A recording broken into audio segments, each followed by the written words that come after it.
दी जाती है कि आप डिफेंस एविडेंस ना कराएं या जो आपके 313 के बयान जो एक्यूज्ड के होते हैं उसमें कम से कम यहाँ जवाब दें।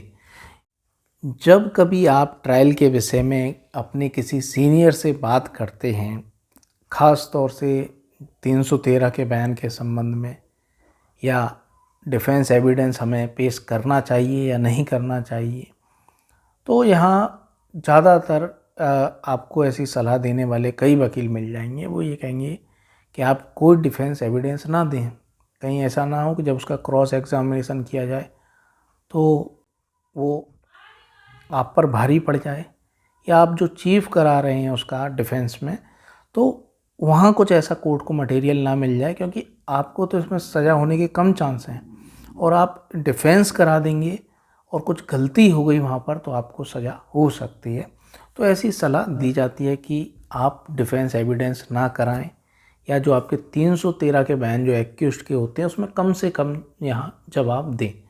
आप सिंपल यहाँ पर सभी सवालों के इस तरीके से उत्तर दे दें कि जो भी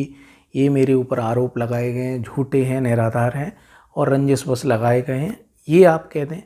और 313 के बयान में एक लास्ट यहाँ क्वेश्चन होता है कि आप और कुछ कहना चाहते हैं तो कह सकते हैं।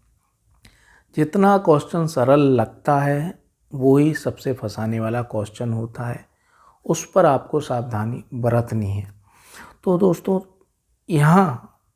आपको कब डिफेंस एविडेंस पेश करना बहुत आपके लिए ज़रूरी है, कब इस तरीके का जो 313 के बयान हो रहे हैं उसमें इस तरीके के जो क्वेश्चन है उसमें कब आपको कम से कम बोलना है और कब ज़्यादा बोलना है, तो ये आज हम इस वीडियो में ये डिस्कस करने वाले हैं। तो दोस्तों, जो आप सीनियर अधिवक्ता आपको सलाह देता है कि कम से कम यहाँ 313 के बयानों में बोला जाए, डिफेंस एविडेंस देने से बचें जिससे कहीं ऐसा ना हो कि गवाह कुछ उल्टा सीधा बोल जाए, तो कितनी सच्चाई है इसमें? तो दोस्तों, इसमें काफ़ी हद तक सच्चाई हो सकती है, लेकिन कई बार यहाँ कई जो आजकल देखा जा रहा है कई फैसलों में बहुत बड़ा खामियाजा यहाँ भुगतना पड़ रहा है। तो दोस्तों, कब हमें क्या बोलना है क्या नहीं बोलना है, ये सब हमें एविडेंस एक्ट के एक्ट जब हम पढ़ेंगे उससे हमें जानकारी मिलेगी। तो दोस्तों, क्योंकि प्रोसिक्यूशन पर ये सब चीज़ें डाल देना कि वही सारे फैक्ट्स यहाँ पर क्लियर करें, तो ये संभव नहीं है कि प्रोसिक्यूशन हर चीज़ कैसे बता सकता है। एक व्यक्ति जब मर गया, उसका मर्डर हो गया और उसी स्थान पर यहाँ पर अभियुक्त मौजूद था और प्रोसिक्यूशन यहाँ सिद्ध करे कि वो यहाँ पर मर्डर के लिए ही यहाँ पर मौजूद था, ठीक है, तो यहाँ पूरी तरीके से उस पर नहीं ये बर्डन डाला जा सकता है। काफ़ी हद तक बर्डन प्रोसिक्यूशन पर ही होता है, लेकिन यहाँ बर्डन एक्यूज्ड पर भी होता है कि एक्यूज्ड ये बताए कि वो घटनास्थल पर क्यों मौजूद था, जब मर्डर हुआ तो वो वहाँ से क्यों आ रहा था, वहाँ मौजूद क्यों था, और वो इसके संबंध में कोई डिफेंस एविडेंस नहीं देता है या 313 के बयान में ये सिचुएशन क्लियर नहीं करता है कि वो यहाँ पर घटनास्थल पर क्यों मौजूद था, तो कोर्ट उसके अगेंस्ट नेगेटिव इन्फ्रेंस यहाँ ड्रॉ कर सकती है। और यदि वो मौजूद नहीं था तो बताए कि मैं वहाँ पर मौजूद नहीं था, लेकिन उस बिंदु पर यदि वो साइलेंट रहता है तो उसके लिए बहुत घातक सिद्ध हो सकता है। हालांकि दोस्तों, 313 सीआरपीसी के बयान के आधार पर ये क्लियर कहा गया है हाई कोर्ट सुप्रीम कोर्ट के जजेस के द्वारा कि इन बयानों के आधार पर किसी को सज़ा नहीं दी जा सकती। उसमें ठीक है, उसमें कुछ ऐसी बात कह दी गई है तो उनके आधार पर सज़ा नहीं दी जा सकती है, लेकिन कोर्ट यहाँ उसकी सहायता ले सकती है। उसके आधार पर सज़ा नहीं करेगी, लेकिन उसके आधार पर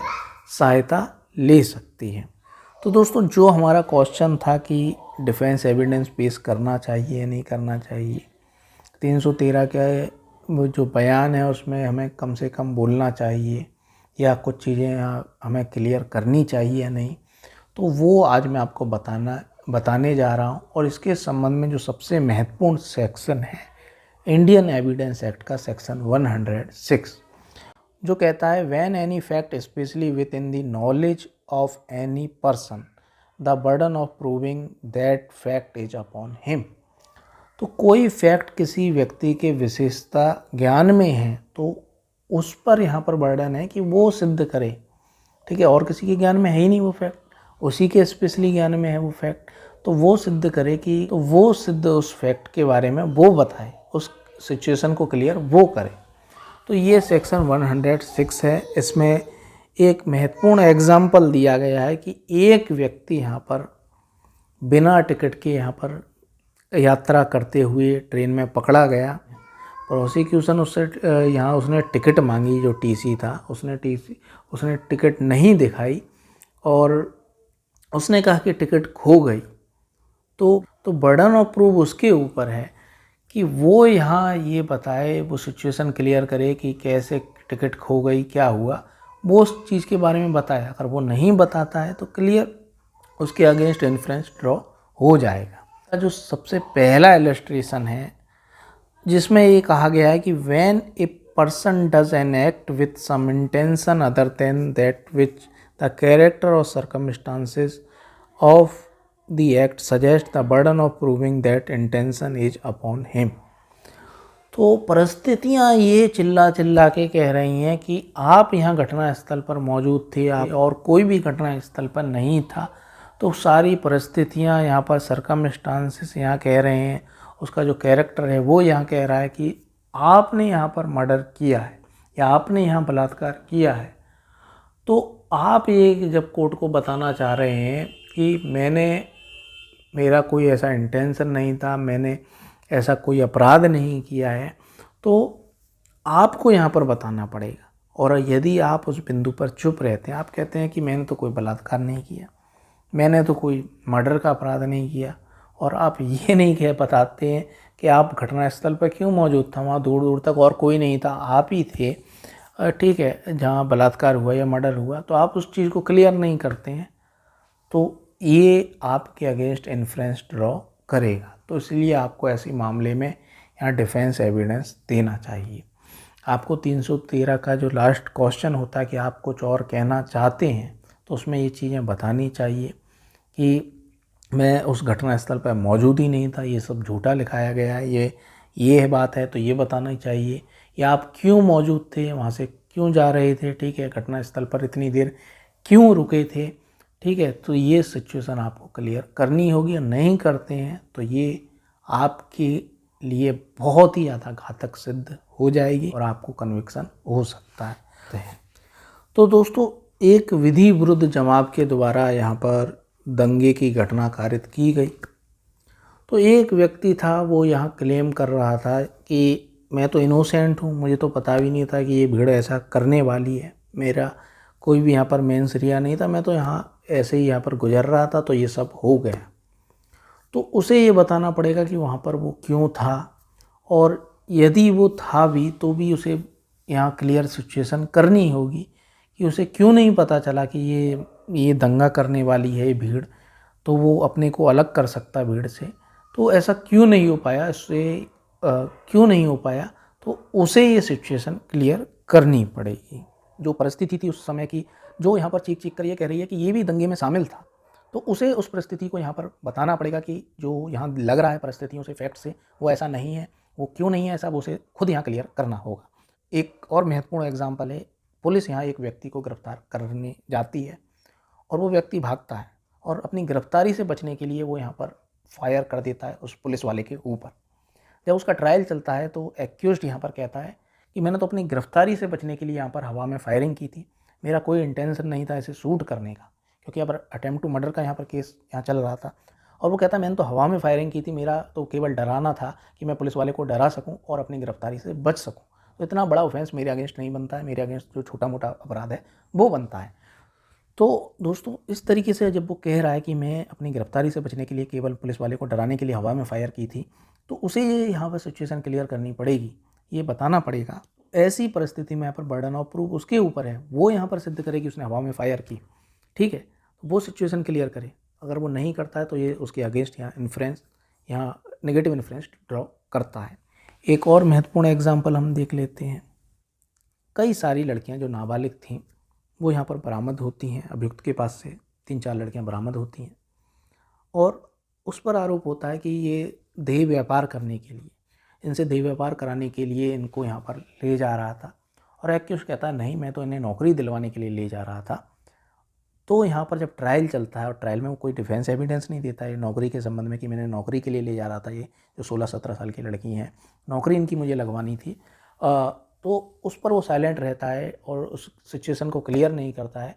क्योंकि 106 ऑफ इंडियन एविडेंस जो है, क्योंकि section 106 of Indian evidence act के अनुसार उस पर यहाँ पर सिद्ध करने का भार उसके ऊपर है कि वो बताए कि वो उन लड़कियों को नौकरी पर लगाने के लिए ले जा रहा था, ना कि गलत काम कराने के लिए। तो यदि वो केवल चुप होता है और 313 के बयान में केवल ये कहता है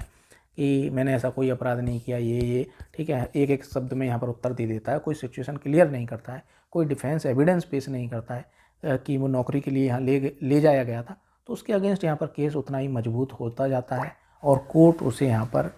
सज़ा कर सकती है। जैसा कि आप जानते ही हैं कि आज के समय ऑनलाइन शॉपिंग का ज़माना है। एक डिलीवरी बॉय जो सामान की डिलीवरी करने जाता है, कई महंगा सामान है, उस पर 50-60 हज़ार रुपये का वो डिलीवरी करने जाता है,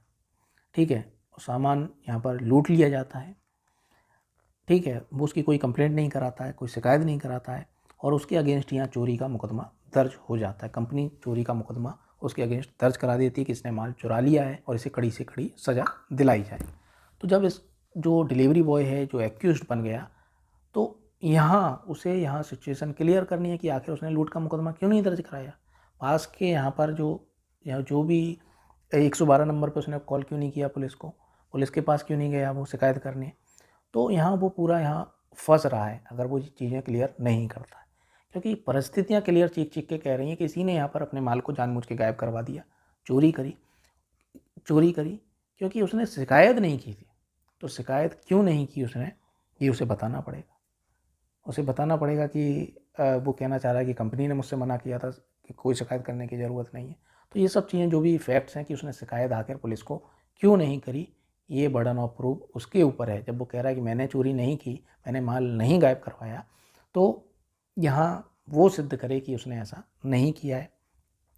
माल मैंने गायब नहीं करवाया है, तो वो बताए कि आखिर उसने कंप्लेंट पुलिस को क्यों नहीं कराई।